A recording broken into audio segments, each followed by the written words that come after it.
వరంగల్ లోక్సభ ఉప ఎన్నికలో టీఆర్ఎస్ అభ్యర్థి పసునూరి దయాకర్కు ఓటేయాలని మంత్రి కేటీఆర్ ప్రజలకు విజ్ఞప్తి చేశారు. స్టేషన్ గన్పూర్ నియోజకవర్గంలో ఎన్నికల ప్రచారంలో పాల్గొన్న కేటీఆర్ చాగల్లు గ్రామంలో మాట్లాడారు. స్థానికేతరులైన బీజేపీ, కాంగ్రెస్ అభ్యర్థులకు ఓటేయాలా వద్దా ఆలోచించుకోవాలన్నారు. టీడీపీ నేతలు తెలంగాణలో మిగిలిన బానిసలు అని విమర్శించారు.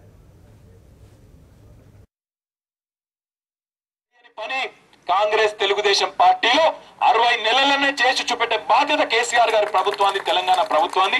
మమ్మల్ని విశ్వసించండి. తమన్న 6 గంటల కరెంటు, నాణ్యమైన కరెంటు ఇవ్వడం జరిగింది.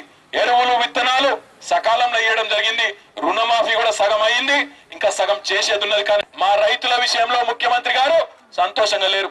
జూన్ నుంచి ఖచ్చితంగా పట్టపగలే 9 గంటల నాణ్యమైన కరెంటు రైతులకు ఇచ్చేది కూడా ఇదే ప్రభుత్వం. అందరికీ నేను చెప్పే శుభవార్త ఏంటంటే, మీకు 3 ఏళ్లు కాదు, గణపురం నియోజకవర్గానికి 9 నెలల లోపలే ఇంటింటికి మంచినీళ్ళు ఇచ్చే బాధ్యత నాది, నా మంత్రిత్వ శాఖది, ఈ ప్రభుత్వం అని చెప్పి కూడా నేను మీకు తెలియజేస్తా. ఒక సామాన్యుడి గొంతు పార్లమెంట్ లో మోగాలని చెప్పి ఇలా కేసీఆర్ గారు, టీఆర్ఎస్ పార్టీ పసునూరి